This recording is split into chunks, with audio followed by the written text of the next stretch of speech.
Good evening all of you. आप सभी का एम के शाह क्लासेस में स्वागत है दोस्तों। ये बायो का ये लेक्चर नंबर 5 है। वन लाइनर बेस्ड है, एनसीईआरटी सार संग्रह 6 to 12। तो इसमें जीव विज्ञान के अंतर्गत दोस्तों हम लोग 3 टॉपिक के जो है वन लाइनर कवर करेंगे। एक तो पहला है रक्त परिसंचरण तंत्र, दूसरा है अंतःस्रावी ग्रंथि तंत्र एवं हार्मोन्स। इन सब के बारे में दोस्तों जो भी वन लाइनर आपके बन रहे हैं वो हम सभी लोग कवर करेंगे। इससे पहले जीव विज्ञान के 4 लेक्चर आए हैं जो कि प्लेलिस्ट बनी हुई है। और ये प्लेलिस्ट किसमें जुड़ी हुई है? भौतिक विज्ञान, रसायन विज्ञान और जीव विज्ञान से संबंधित एक प्लेलिस्ट है जिसमें भौतिक विज्ञान के जितने भी लेक्चर हैं, रसायन विज्ञान के जितने भी लेक्चर हैं और जीव विज्ञान के जितने भी लेक्चर अब तक और बनने वाले हैं वो सारे लेक्चर दोस्तों आपके एनसीईआरटी 6 to 12 की जो वन लाइनर है उसी में कंप्लीट है। तो यदि पिछली जो है वीडियो आप लोगों ने ना देखा हो तो प्लेलिस्ट में जा करके वीडियो आप देख सकते हैं। और दोस्तों chapter by chapter, lecture by lecture आपके सारे चीज़ें कवर की जा रही हैं। कुछ भी छोड़ने की इसमें एनसीईआरटी जो सार संग्रह है इसमें कोई भी चीज़ छोड़ने की गुंजाइश नहीं है और ना ही छोड़ना है हमें, क्योंकि हम एक तरफ से सारा कुछ करवा चुके हैं। और जो जो टॉपिक है आपके कंप्लीट हो गई, जैसे आपका जो है टॉपिक कंप्लीट हो गया एनसीईआरटी वन लाइनर आपका इंडियन पॉलिटी कवर हो गया है, उसकी अलग प्लेलिस्ट बनी हुई है। एनसीईआरटी जो है वन लाइनर आपका जो है वर्ल्ड ज्योग्राफी कंप्लीट हो गया, उसकी अलग प्लेलिस्ट बनी हुई है। एनसीईआरटी वन लाइनर आपका इंडियन ज्योग्राफी कंप्लीट हो गया, उसकी अलग प्लेलिस्ट बनी हुई है। तो chapter by chapter, lecture by lecture सब दिया हुआ है। और यदि पिछली वीडियो आप लोग ना देखे हो तो प्लेलिस्ट में जा करके देख सकते हैं। दोस्तों इसमें जो ये हमारा लेक्चर 5 है, इसमें रक्त परिसंचरण तंत्र और अंतःस्रावी ग्रंथि तथा हार्मोन्स से संबंधित जो क्वेश्चन बनते हैं आपके एग्जाम में उन क्वेश्चनों को कवर करने की कोशिश की जा रही है। और इसमें देखते हैं पहला जो रक्त परिसंचरण तंत्र का जो पहला पॉइंट है वो हम लोग देखते हैं। इसमें दिया हुआ है कि मानव शरीर, पहला पॉइंट है कि मानव शरीर में कौन सी रक्त कोशिकाएं, मानव शरीर में कौन सी रक्त कोशिकाएं संक्रमण से शरीर की रक्षा करती हैं। तो ये दोस्तों जो श्वेत रक्त कणिकाएं WBC, ये जो रक्त कोशिकाएं हैं ये हमारे संक्रमण से शरीर की रक्षा करती हैं। यानी मानव शरीर में जो भी संक्रमण होते हैं उनकी रक्षा करने का जो कार्य होता है वो श्वेत रक्त कणिकाएं करती हैं, जिन्हें WBC के नाम से जाना जाता है। अगला पॉइंट कह रहा है कि किस रक्त समूह, दोस्तों रक्त समूह ब्लड ग्रुप है का व्यक्ति सर्वदाता यानी यूनिवर्सल डोनर होता है, यानी सभी को वो ब्लड दे सकता है। तो वो दोस्तों है वो समूह, यानी जो यूनिवर्सल जो डोनर होता है सर्वदाता वो ओ समूह का व्यक्त होता है। अगला पॉइंट है कि हीमोग्लोबिन, हीमोग्लोबिन दोस्तों हीमोग्लोबिन ये मानव रक्त में पाया जाने वाला पदार्थ है। तो हीमोग्लोबिन ये मानव के रक्त में पाया जाता है, जिसका जो प्रमुख कार्य है वो ऑक्सीजन का परिवहन करना, यानी ऑक्सीजन को ये परिवहन करने का कार्य करता है कौन? हीमोग्लोबिन, जो कि मानव रक्त में पाया जाता है। अगला पॉइंट हम लोग देखते हैं कि वृद्ध व्यक्ति, जो बूढ़ा व्यक्ति है उसका जो ब्लड प्रेशर होता है, रक्तदाब होता है, वह सामान्यतः बढ़ जाता है।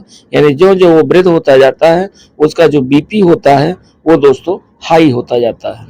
अगला पॉइंट कह रहा है कि एक सामान्य व्यक्ति के जो रक्त का औसत पीएच मान है, यानी ब्लड का जो पीएच मान है, सामान्य व्यक्ति का जो ब्लड है और उस ब्लड का जो पीएच मान होता है वो दोस्तों 7.35 से 7.45 पीएच तक होता है। अगला पॉइंट कह रहा है कि रक्त समूह यानी जो ब्लड ग्रुप्स हैं इसके खोजकर्ता कौन थे? तो ये दोस्तों कार्ल लैंडस्टीनर ने रक्त समूह की खोज की थी, यानी ब्लड ग्रुप की खोज की थी कार्ल लैंडस्टीनर ने। वेरी इंपॉर्टेंट है दोस्तों, ये कई बार विभिन्न एग्जामों में देखने को मिला है। अगला है कि RH कारक जो है, RH कारक का नाम किस जंतु से संबंधित है? तो ये दोस्तों बंदर से संबंधित है RH कारक। अगला पॉइंट हम लोग देखते हैं, इसमें कह रहा AB रक्त वर्ग, यानी जो AB रक्त वर्ग के जो व्यक्ति हैं वो किसी भी रक्त वर्ग के व्यक्ति का रक्त ले सकते हैं। जो AB ग्रुप के जो व्यक्ति हैं वो किसी भी व्यक्ति से ब्लड ले सकता है, इसलिए इन्हें सार्वभौमिक प्राप्तकर्ता कहा जाता है, यानी यूनिवर्सल रिसीवर कहा जाता है। और जो यूनिवर्सल डोनर होता है वो दोस्तों O ग्रुप होता है, और AB जो रक्तदाता होते हैं यानी रक्त वर्ग के जो व्यक्ति होते हैं वह सार्वभौमिक प्राप्तकर्ता होते हैं। वो किसी का भी ब्लड हो, ARB जो रक्त वर्ग के जो व्यक्ति हैं उनमें ये ब्लड चल सकता है, किसी भी व्यक्ति का, यानी सार्वभौमिक प्राप्तकर्ता, यूनिवर्सल जो रिसीवर होते हैं AB ग्रुप वाले। श्वेत रुधिर कणिकाओं का जो प्रमुख कार्य है दोस्तों, ये क्या करते हैं, तो ये शरीर की प्रतिरक्षा करते हैं, यानी जो शरीर में जितने भी रोग होते हैं या रोगों से लड़ने की जो क्षमता होती है वो दोस्तों ये आपके RBC यानी श्वेत रुधिर कणिकाओं का ही काम होता है, जो शरीर की प्रतिरक्षा करते हैं। अगला पॉइंट कह रहा है कि रुधिर के जमने यानी ब्लड का जो थक्का जमता है वो किस खनिज की आवश्यकता होती है। रुधिर के जमने में किस खनिज की आवश्यकता होती है, तो दोस्तों कैल्शियम की आवश्यकता होती है, यानी Ca++। यदि कैल्शियम नहीं है तो फिर जो रुधिर के जमने में बहुत ही प्रॉब्लम होगी। अगला पॉइंट कह रहा है कि लाल रक्त जो कणिकाएं होती हैं वो शरीर के किस अंग में जो है नष्ट होती है, यानी जो RBC होती हैं, लाल रक्त कणिकाएं होती हैं, वो शरीर के किस अंग में नष्ट होती हैं, तो वो दोस्तों फलिया में नष्ट होती हैं। अगला पॉइंट कह रहा है कि मनुष्य का जो औसत रक्तचाप है यानी मानव का जो एवरेज ब्लड जो है BP है वह कितना होता है, तो वो दोस्तों 120 से 80, यानी मिनिमम 80 और मैक्सिमम 120। तो ये मनुष्य का औसत पूछ रहा है दोस्तों, यानी BP ब्लड प्रेशर इतना होना चाहिए, और ये mmHg में नापा जाता है। अगला पॉइंट कह रहा है कि रक्त किस प्रकार का उत्तक है, तो रक्त दोस्तों तरल संयोजी उत्तक है। बहुत बार ये क्वेश्चन विभिन्न एग्जामों में देखने को मिला है, इंपॉर्टेंट है।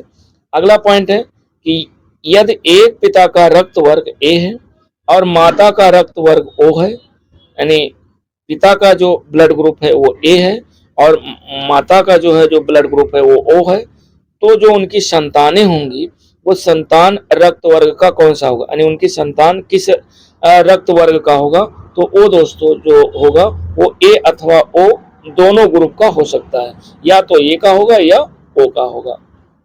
अगला पॉइंट कह रहा है कि रुधिर प्लाज्मा जो है, रुधिर प्लाज्मा में प्रतिरक्षी प्रोटीन्स किसके कारण निर्मित होते हैं, तो रुधिर प्लाज्मा में जो प्रतिरक्षी प्रोटीन होते हैं वो लिम्फोसाइट के कारण जो है निर्मित होते हैं। तो लिम्फोसाइट याद रखिएगा, पूछा गया है क्वेश्चन। दोस्तों वन लाइनर जो NCERT सार संग्रह 6 to 12 ये चल रही है सीरीज, ये दोस्तों यदि आप पढ़ लेते हैं तो वनडे एग्जाम आपका कोई भी हो, GS ये मान करके चलिए कि GS आप अच्छा करेंगे।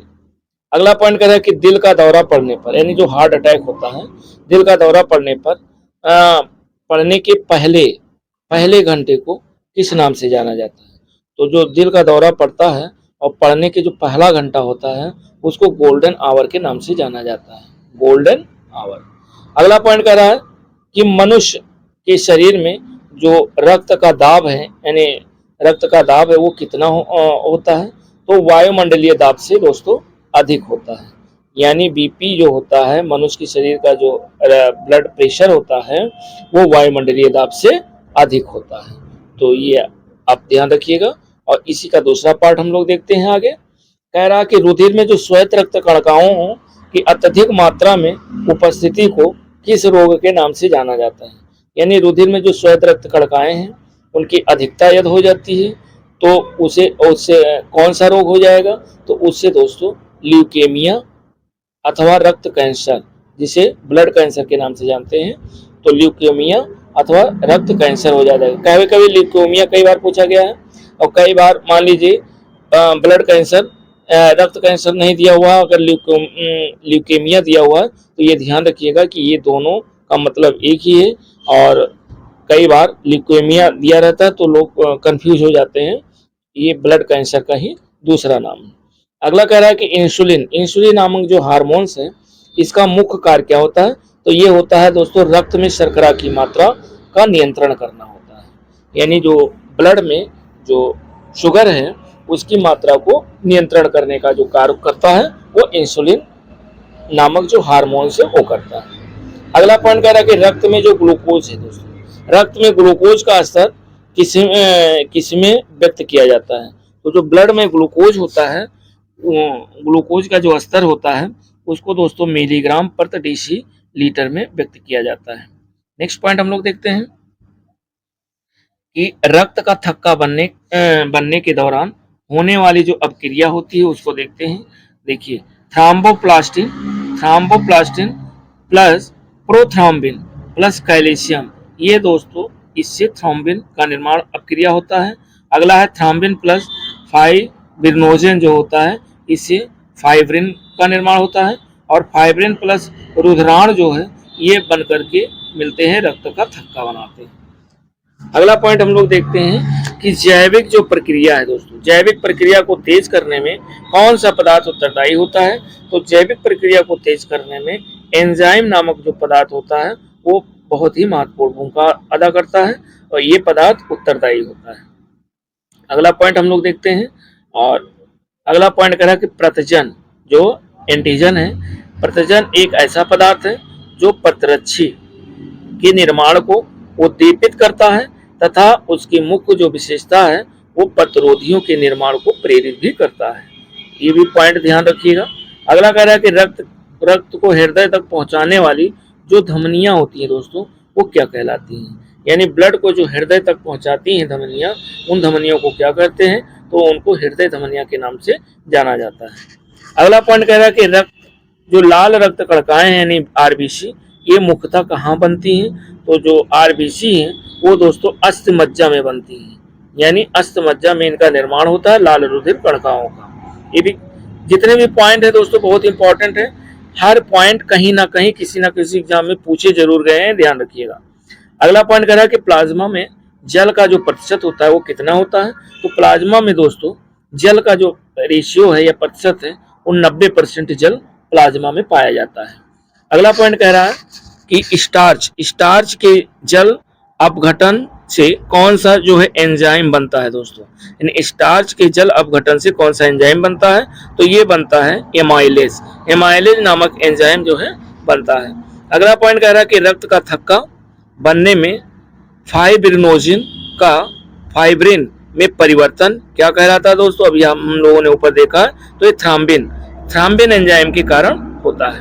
अगला पॉइंट कह रहा है कि हृदय की धड़कन नियंत्रित करने, हृदय की जो धड़कन है उसको नियंत्रित करने में किसकी भूमिका होती है। तो दोस्तों सोडियम की सबसे ज्यादा भूमिका होती है। और अगला पॉइंट कह रहा है कि एंजाइम एक प्रकार का जैव उत्प्रेरक है दोस्तों। एंजाइम क्या है, एंजाइम एक जैव उत्प्रेरक है। नेक्स्ट पॉइंट हम लोग देखते हैं कि एक धड़कन या हृदय की गति की एक आवृत्ति में लगभग कितना समय लगता है। तो एक धड़कन या हृदय गति की जो आवृत्ति होती है उसमें लगभग में 0.8 सेकंड का समय लगता है। नेक्स्ट पॉइंट कह रहा है कि रक्तदाब का नियंत्रण किस ग्रंथि के द्वारा होता है। तो रक्तदाब का जो नियंत्रण होता है वो अधवृक्क ग्रंथि के द्वारा होता है, यानी अधवृक्क ग्रंथि के द्वारा ब्लड जो प्रेशर है उसको नियंत्रित करता है। और कहता है किस ग्रंथि के द्वारा नियंत्रित होता है, तो अधवृक्क ग्रंथि के द्वारा नियंत्रित होता है। नेक्स्ट पॉइंट हम लोग देखते हैं, और कह रहा है कि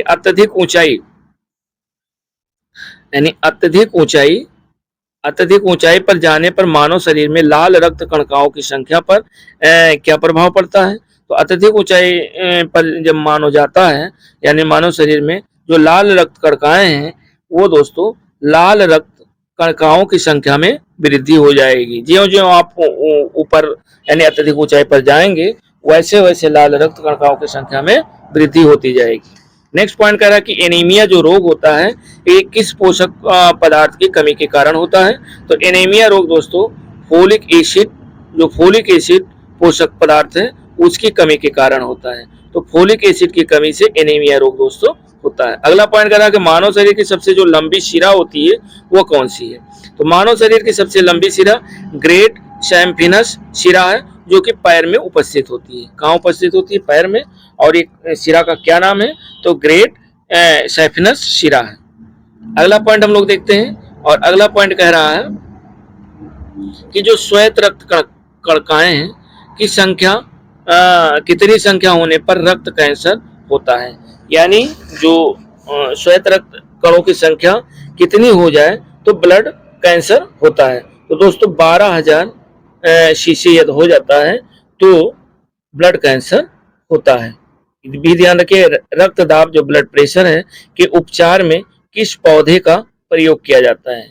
तो ये दोस्तों सर्पगंधा का प्रयोग ब्लड प्रेशर के उपचार में किया जाता है। सर्पगंधा नामक पौधे का प्रयोग किया जाता है ब्लड प्रेशर में। अगला पॉइंट कह रहा है कि मानव शरीर की सबसे बड़ी जो धमनी है दोस्तों वो कौन सी है? तो उसको महाधमनी के नाम से जाना जाता है, जो कि मानव शरीर की सबसे बड़ी धमनी है। नेक्स्ट पॉइंट हम लोग देखते हैं कि किस अंग को मानव शरीर का रक्त बैंक कहलाता है। यानी मानव शरीर का कौन सा अंग है जिसको रक्त बैंक के नाम से जाना जाता है? तो वो दोस्तों है फलीहा। फलीहा को रक्त बैंक के नाम से जाना जाता है। अगला पॉइंट कह रहा है कि रक्तचाप यानी रक्त दाब मापने के लिए किस उपकरण का प्रयोग किया जाता है? ब्लड प्रेशर को नापने के लिए किस उपकरण का प्रयोग किया जाता है? ये दोस्तों कई बार पूछा गया है, ध्यान रखिएगा। तो इसको कहते हैं मैनोमीटर। इसका प्रयोग बीपी नापने में किया जाता है, यानी ब्लड प्रेशर को नापने में या रक्तचाप नापने में प्रयोग किया जाता है। नेक्स्ट पॉइंट हम लोग देखते हैं कि अशुद्ध रक्त का प्रवाह हृदय से दोस्तों महाधमनी, और महाधमनी से धमनियों में, और धमनियों से धमनिकाएं, फिर कोशिकाएं, अंग ऐसे प्रवाहित होता है। अगला पॉइंट कह रहा है कि कोलेस्ट्रॉल होता है उसकी सामान्य सीमा मानव में कितनी होती है? तो दोस्तों जो सामान्य सीमा है वो 150 से 260 mg प्रति 100 ml ये दिया हुआ है। ये कोलेस्ट्रॉल की जो है मानव शरीर में इतना अगर इससे बढ़ता है तो समझ लीजिए आपको कोलेस्ट्रॉल बढ़ रहा है। अगला पॉइंट कह रहा है कि रक्त समूह जो AB है, यानी AB जो ग्रुप का व्यक्ति है वो सार्वभौमिक ग्राही क्यों माना जाता है? तो दोस्तों क्योंकि रक्त समूह में प्रतिरक्षी नहीं पाए जाते हैं, और इसीलिए रक्त समूह AB को सार्वभौमिक ग्राही माना जाता है।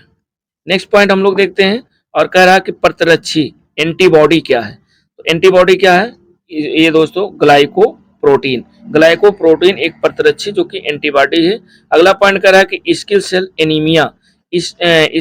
एनीमिया का रोग किसकी विकृति से होता है? तो स्किल सेल एनीमिया का जो रोग होता है वो दोस्तों आरबीसी के विकृत होने से होता है। अगला पॉइंट हम लोग देखते हैं, कह रहा है रक्त परिसंचरण से संबंधित अंग एवं उनके कार्य।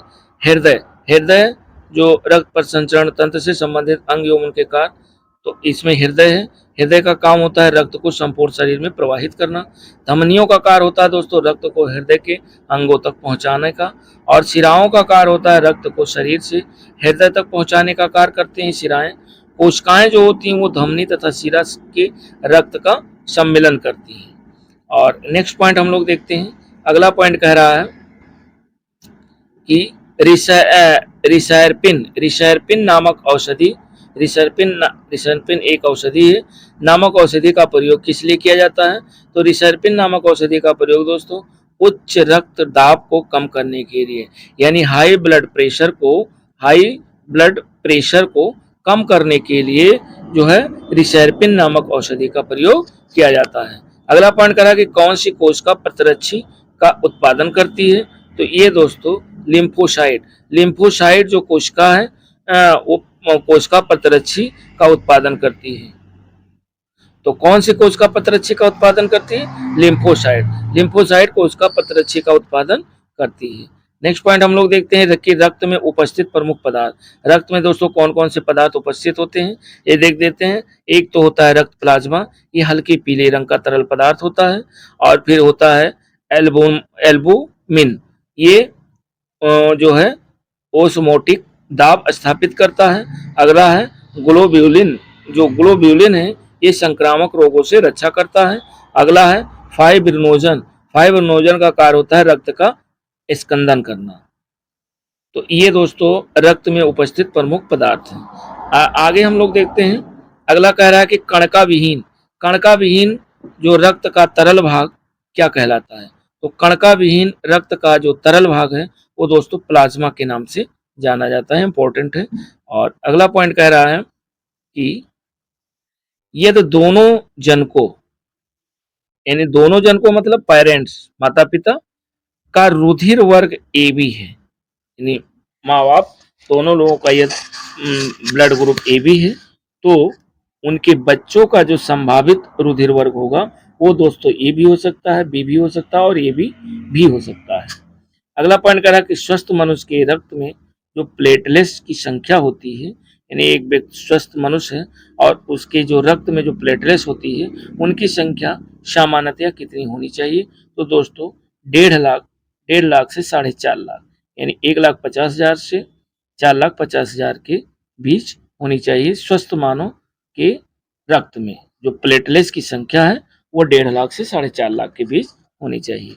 अगला पॉइंट कह रहा है कि एक वयस्क मनुष्य के रक्त में, एक वयस्क यानी वयस्क मनुष्य के रक्त में जो ब्लड है उसमें प्रति 100 मिलीलीटर में जो हेमोग्लोबिन है उसकी मात्रा कितनी होती है? 100 मिलीलीटर में दोस्तों 14.5 ग्राम हीमोग्लोबिन की मात्रा होती है, ये भी ध्यान रखिए।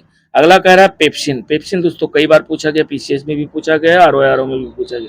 पेप्सिन, ट्रिप्सिन या टाइलिन, ये जो है दोस्तों एंजाइम है जो पाचन में सहायक होते हैं। ये ध्यान रखिएगा कि पेप्सिन, ट्रिप्सिन और टाइलिन ये एंजाइम है जो कि पाचन में सहायता पहुंचाते हैं। अगला पॉइंट कह रहा है कि माता पिता के रक्त समूह के आधार पर बच्चों में जो संभावित रक्त समूह है उसको देख लेते हैं कि समूह और संभावित रक्त समूह, तो जैसे अगर ओ समूह का व्यक्ति है, जो माँ बाप दोनों ओ के हैं, तो जो संभावित रक्त समूह बनेगा वो ओ बनेगा और असंभावित रक्त समूह ए बी और ए बी हो सकता है। ओ इंटू ए का अगर है तो ओ जो है संभावित रक्त समूह ओ ए भी हो सकता है और बी और ए बी दोनों हो सकता है। अगर ओ और बी है तो ओ और बी यहाँ संभावित रक्त समूह होगा और जो असंभावित रक्त समूह है वो ए भी हो सकता है और ए बी भी। ओ इंटू ए बी अगर है तो ए बी बी और ओ और ए बी। ए इंटू ए अगर है, दोनों का ए है, तो जो संभावित रक्त समूह बनेगा वो ए या ओ और यहाँ बी और ए बी। और ए बी है तो A B O A B दोनों हो सकता है और यहाँ असंभावित जो है रक्त समूह कोई नहीं होगा। ए इंटू ए बी अगर है तो ए और बी और ए बी भी हो सकता है और यहाँ असंभावित रक्त समूह ओ हो सकता है। इसी के साथ अगला, अगर दोनों बी ग्रुप के हैं तो जो बन सकता है बी और ओ हो सकता है या असंभावित में ए और ए बी हो सकता है। ए और ए बी है तो ए बी या ए बी हो सकता है और यहाँ ओ ग्रुप हो सकता है। ए बी दोनों माँ बाप दोनों ए बी के हैं तो यहाँ जो ए बी और ए बी हो सकता है और यहाँ जो संभावित है वो ओ ग्रुप हो सकता है। तो ये हो गया। आगे कहता है सामान्य रूप से लाल रक्त कणिकाओं की जो आयु होती है वो दोस्तों कितनी होती है, यानी जो आरबीसी होती है, आरबीसी की जो आयु होती है वो कितनी होती है? तो आरबीसी की आयु दोस्तों 100 से 120 दिन होती है, ध्यान रखिएगा, इंपॉर्टेंट पॉइंट है। अगला पॉइंट हम लोग देखते हैं कि रक्त में जो ग्लूकोज होता है, ग्लूकोज की मात्रा में वृद्धि को क्या कहते हैं? तो रक्त में ग्लूकोज की मात्रा यदि बढ़ जाती है तो इसको कहते हैं हाइपरग्लाइसीमिया। हाइपरग्लाइसीमिया उसे कहते हैं वृद्धि होने को। रक्त संबंधी जो समस्याएं उनको देख लेते हैं। रक्त संबंधी जो समस्याएं हैं उसमें देखिए उच्च रक्तदाब, ये हाइपरटेंशन की समस्या होती है। अगर मान लीजिए लो आपका बीपी है, लो ब्लड ग्रुप है तो उसे हाइपोटेंशन हो सकता है। और हीमोफीलिया अगर है तो आघात से रक्तस्राव होगा और अरक्तता जो है वो हीमोग्लोबिन की कमी से होता है। दोस्तों आगे हम दो लोग देखते हैं अंतःस्रावी ग्रंथियां एवं हार्मोन्स, इससे संबंधित कुछ चीजें हैं, उन्हें उन पॉइंटों को देखते हैं कि दुग्ध निष्कासन जो हार्मोन है, यानी दूध को निकालने वाला कौन सा हार्मोन है दोस्तों, कई बार पूछा गया है। तो ये है ऑक्सीटोसिन। ऑक्सीटोसिन का स्राव कौन सी ग्रंथि करती है? तो ये करती है पीयूष ग्रंथि। अगर ये पूछा जाए कि दुग्ध निष्कासन में किस हार्मोन का प्रयोग किया जाता है तो वो है दोस्तों ऑक्सीटोसिन। एक इंजेक्शन होता है और उसी से जो है होता है दूध जो है ज्यादा निकाला जाता है। और का स्राव कौन सी ग्रंथि करती है, तो वो दोस्तों पीयूष ग्रंथि करती है। अगला पॉइंट कह रहा है कि माँ और शिशु के मध्य गले लगना या चूमना किस हार्मोन श्रावण को प्रेरित करता है, तो ये दोस्तों है ऑक्सीटोसिन। अगला पॉइंट कह रहा है कि मानव शरीर में प्रावट ग्रंथि से स्रावित होने वाला जो प्रावट हार्मोन्स है वह रक्त में कैल्शियम और फास्फेट की मात्रा विनियमित करता है, ये भी ध्यान रखिएगा। अगला पॉइंट कह रहा है कि किस हार्मोन्स में दोस्तों आयोडीन उपस्थित होता है, तो थायरॉक्सिन हार्मोन में आयोडीन उपस्थित होता है। अगला पॉइंट कह रहा है, कई बार ये थायरॉक्सिन पूछा गया है, इंसुलिन हार्मोन किस अंग से स्रावित होता है, तो इंसुलिन दोस्तों ये अग्नाशय से जो है स्रावित होता है। वेरी वेरी इंपॉर्टेंट पॉइंट है। अगला पॉइंट कह रहा है कि मनुष्य में पित्त का निर्माण दोस्तों यकृत में होता है, यानी जो पित्त बनता है वो दोस्तों कहाँ बनता है, यकृत में बनता है। तथा पित्त का जो संचय होता है वो पित्ताशय में होता है। निर्माण दोस्तों पित्त का होता है यकृत में, और पित्त का संचय कहाँ होता है, पित्ताशय में होता है। अगला पॉइंट हम लोग देखते हैं, कह रहा है थायराइड ग्रंथि को थायरॉक्सिन स्रावित करने के लिए उत्तेजित करने वाला जो अंतःस्रावी हार्मोन है वो कौन सा है, तो वो दोस्तों है TSH। TSH मतलब थायराइड स्टिमुलेटिंग और हार्मोन्स। अगला है लड़ो और उड़ो हार्मोन्स। ये हार्मोन्स के नाम से किस हार्मोन्स को जाना जाता है, बहुत इंपॉर्टेंट है, कई बार ये पूछा गया है। लड़ो और उड़ो हार्मोन्स को जाना जाता है एड्रीनेलिन के नाम से जाना जाता है। अगला पॉइंट कर रहा है कि मानव शरीर का सामान्य तापमान कितना होता है, तो मानव शरीर का जो सामान्य तापमान है वो दोस्तों 98.6 फ़ारेनहाइट या 37 डिग्री सेल्सियस। अगर सेल्सियस में पूछे तो 37 डिग्री सेल्सियस, फ़ारेनहाइट में पूछे तो 98.6 फ़ारेनहाइट। ये कई बार पूछा गया है, ये भी ध्यान रखिएगा। नेक्स्ट पॉइंट कह रहा है कि शरीर में अतिरिक्त ग्लूकोज ग्लाइकोजन में परिवर्तित यानी ग्लाइकोजन में परिवर्तित होकर यकृत में संरक्षित रहता है, तो ये भी ध्यान रखिएगा। यानी जो ग्लूकोज है वो ग्लाइकोजन में परिवर्तित होकर के और कहाँ संरक्षित रहता है, यकृत में संरक्षित रहता है। अगला पॉइंट कह रहा है कि शरीर में कौन सी जो ग्रंथियां हैं वो वाहिनीहीन है, तो वाहिनीहीन है दोस्तों, ये अंतःस्रावी ग्रंथियां हैं जो कि वाहिनीहीन है। अगला पॉइंट हम लोग देखते हैं कि पशुओं के थनों में दूध उतारने के लिए किस हार्मोन का प्रयोग किया जाता है, कौन से हार्मोन का इंजेक्शन लगाया जाता है, तो वो दोस्तों अभी ऊपर बताया गया ऑक्सीटोसिन हार्मोन लगाया जाता है उनके, और उनके थनों से दूध ज्यादा निकलता है। तो किस हार्मोन का इंजेक्शन लगाया जाता है, ये इंजेक्शन का नाम है ऑक्सीटोसिन हार्मोन। अगला पॉइंट कह रहा है कि मनुष्य में जो मधुमेह रोग होता है यानी डायबिटीज होता है, तो मधुमेह रोग किस हार्मोन की कमी से होता है, तो दोस्तों इंसुलिन की कमी के कारण जो है मानव शरीर में मधुमेह रोग होता है। कौन सी कमी होती है, इंसुलिन की कमी के कारण मानव के शरीर में जो है मधुमेह रोग होता है। और ये रोग किस हार्मोन की कमी, तो हार्मोन्स का नाम जो इंसुलिन है एक हार्मोन है। अगला पॉइंट कह रहा है कि अग्नाशय को पाचक रस के उत्पादन के लिए यानी अग्नाशय को पाचक रस के उत्पादन के लिए उत्तेजित करने वाला जो हार्मोन्स है वो दोस्तों कौन सा है, तो वो हार्मोन है सी नामक हार्मोन, जो कि पाचक रस के उत्पादन के लिए उत्तेजित करने वाला हार्मोन है। अगला पॉइंट कह रहा है कि यदि अग्नाशय में कोई विकार उत्पन्न हो जाए तो इंसुलिन और जो है ग्लूकागान का निर्माण नहीं होता है। यानी यदि अग्नाशय में कोई विकार उत्पन्न हो जाता है तो इंसुलिन और ग्लूकागान का निर्माण नहीं होगा शरीर में।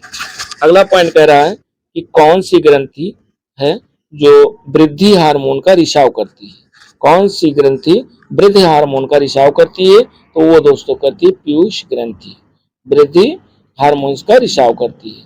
अगला पॉइंट हम लोग देखते हैं कि मानव शरीर में सबसे छोटी जो अंतःस्रावी ग्रंथि है वह कौन सी है, तो वो दोस्तों है पीयूष ग्रंथि बहुत बार पूछा गया है, ध्यान रखिएगा, ये एक अंतःस्रावी ग्रंथि है। अगला पॉइंट कह रहा है कि हार्मोन्स की जो है अनियमितता के कारण होने वाला जो रोग होता है वो रोग को क्या कहा जाता है, तो उसको दोस्तों कहते हैं कार्यात्मक रोग। यानी हार्मोन्स की अनियमितता के कारण जो रोग होता है उसे कार्यात्मक रोग कहते हैं। अगला पॉइंट कह रहा है कि मानव हार्मोन्स तथा उनकी जो भूमिका, इसको देख लेते हैं। हार्मोन दिया हुआ है और शरीर में उनकी भूमिका क्या है। जैसे ये हार्मोन है कि सोमेटोस्टेटिन। सोमेटोस्टेटिन जो हार्मोन है ये दोस्तों वृद्धि हार्मोन के स्रावण को रोकता है। अगला जो है ऑक्सीटोसिन व पिटोसिन जो हार्मोन है ये प्रसव के समय गर्भाशय के फैलाव एवं संकुचन को प्रेरित करता है। और नेक्स्ट पॉइंट है कि स्तन ग्रंथियों में दुग्ध स्रावण को प्रेरित करता है। नेक्स्ट जो हार्मोन है वो हम लोग देखते हैं कि जो है मेलाटोनिन हार्मोन। इसका काम ये होता है कि ये सोने जागने के चक्र को नियंत्रित करता है। कौन सा? Melatonin hormone. और नेक्स्ट जो हार्मोन है एड्रीनेलिन हार्मोन, जिसे एपिनेफ्रीन के नाम से भी जानते हैं, और इसका काम होता है हृदय स्पंदन, रुधिर दबाव व श्वसन का नियमन करना और शरीर को युद्ध या पलायन के लिए तैयार करना। ये दोस्तों इस हार्मोन का काम है। और एस्ट्रोजन हार्मोन का क्या कार्य होता है?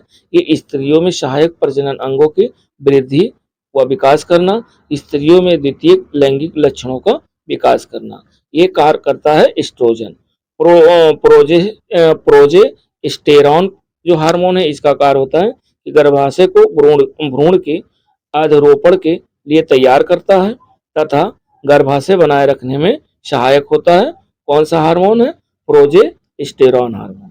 नेक्स्ट जो हार्मोन है वो टेस्टोस्टेरॉन जो हार्मोन है ये पुरुष के सहायक प्रजनन अंगों की वृद्धि व विकास करता है, साथ ही साथ पुरुष द्वितीय लैंगिक लक्षणों का विकास करता है और उसके साथ साथ जो है पेशियों के विकास में सहायक होता है। और अगला जो है रेनिन हार्मोन का जो कार्य होता है वो एल्डोस्टेरॉन के स्रावण को प्रेरित करता है। और दूसरा प्लाज्मा प्रोटीन एंजियोटेंसिनोजन को एंटीज में तोड़ता है जो हृदय की स्पंदन की दर को बढ़ाता है।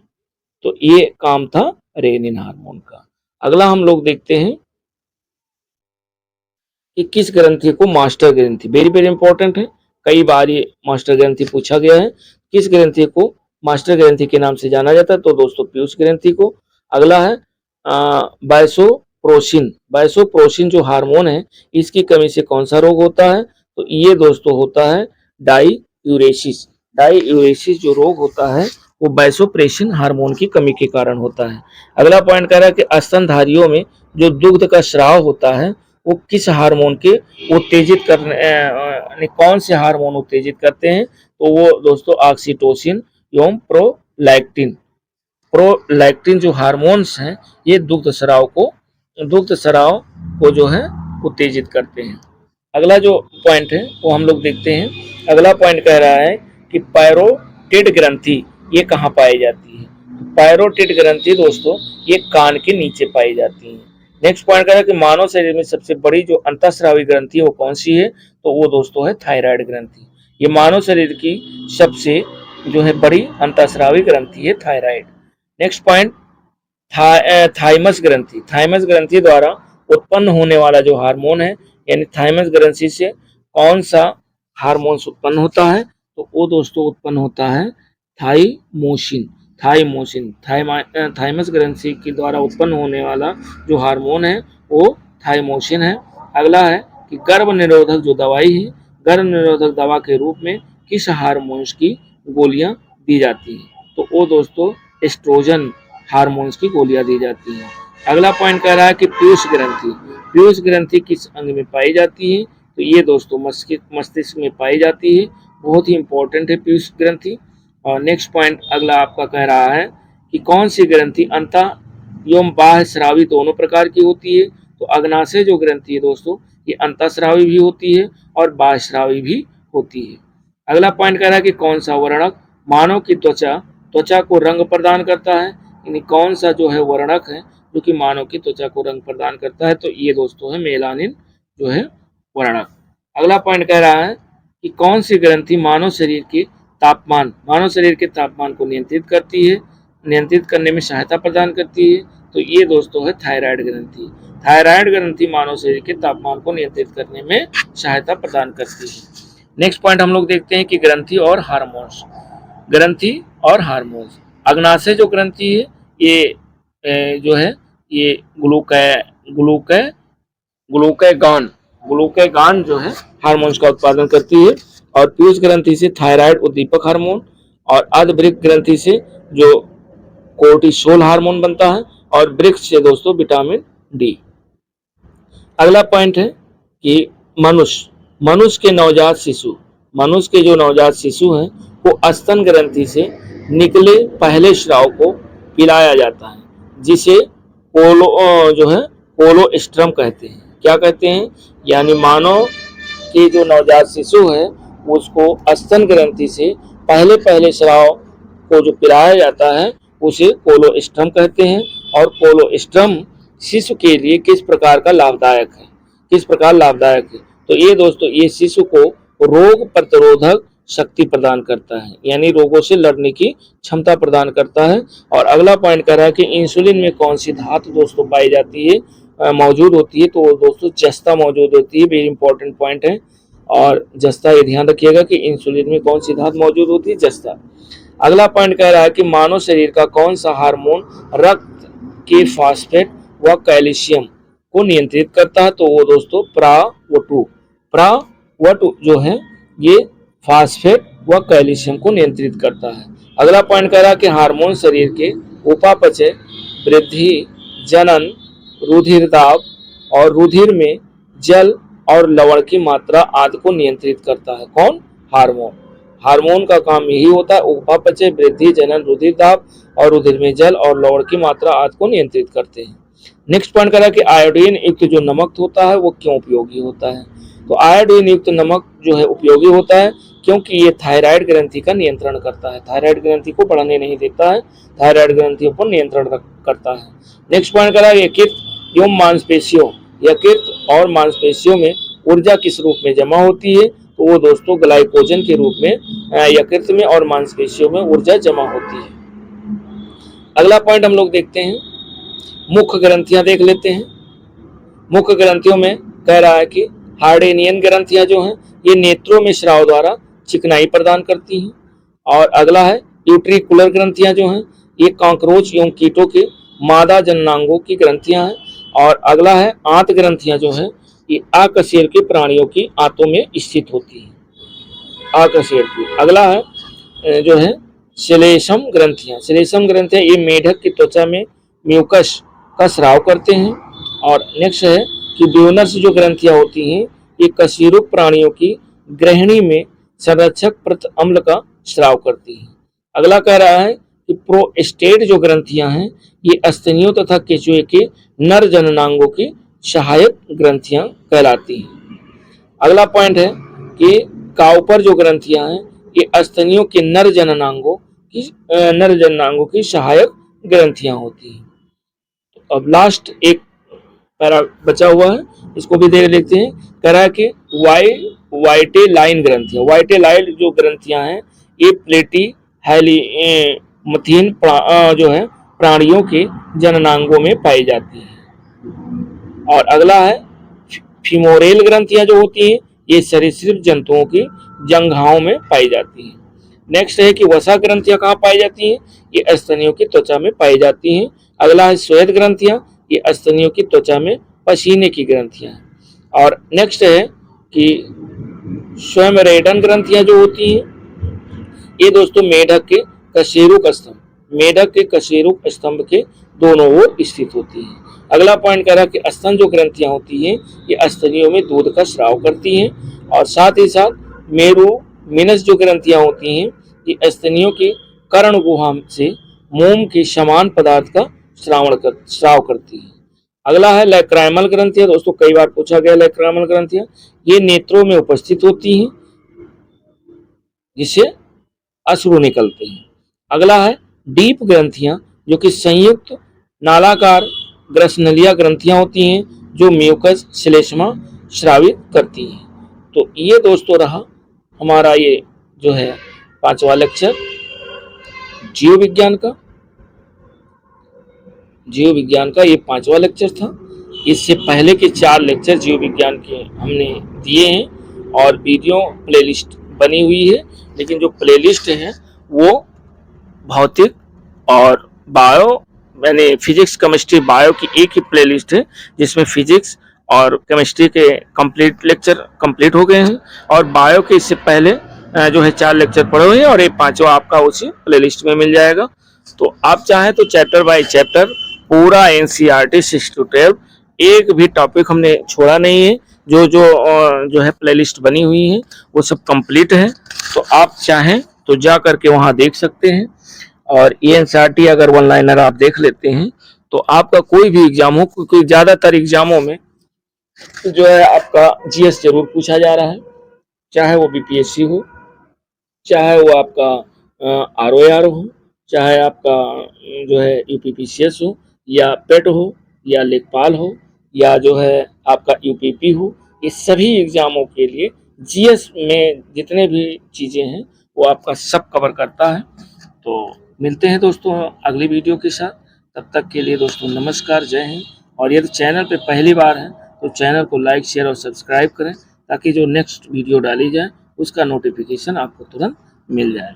और जो हमारे टॉपिक कंप्लीट हो गए हैं आप चाहें उन्हें देख सकते हैं प्लेलिस्ट पे जा करके, जिसमें आपका इंडियन ज्योग्राफी कंप्लीट हो गया है, इंडियन पॉलिटी कंप्लीट हो गया है एनसीईआरटी, और वर्ल्ड ज्योग्राफी कंप्लीट हो गया, पर्यावरण पारिस्थितिकी कंप्लीट हो गया, फिजिक्स कंप्लीट हो गया, और आपका केमिस्ट्री कंप्लीट हो गया है, ज्योग्राफी चल रहा है।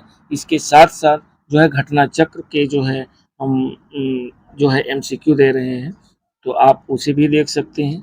और साथ ही साथ लूसेंट के जो टॉपिक हमारा ऑनलाइनर कवर हो रहा है उसके हम जो है ऑब्जेक्टिव वहाँ दे रहे हैं, ताकि आप यहाँ ऑनलाइनर पढ़ें और वहाँ ऑब्जेक्टिव हल करें, और आप फुल कॉन्फिडेंस के साथ एग्ज़ाम दें और एग्ज़ाम में आपके अच्छे स्कोर। धन्यवाद दोस्तों, मिलते हैं नेक्स्ट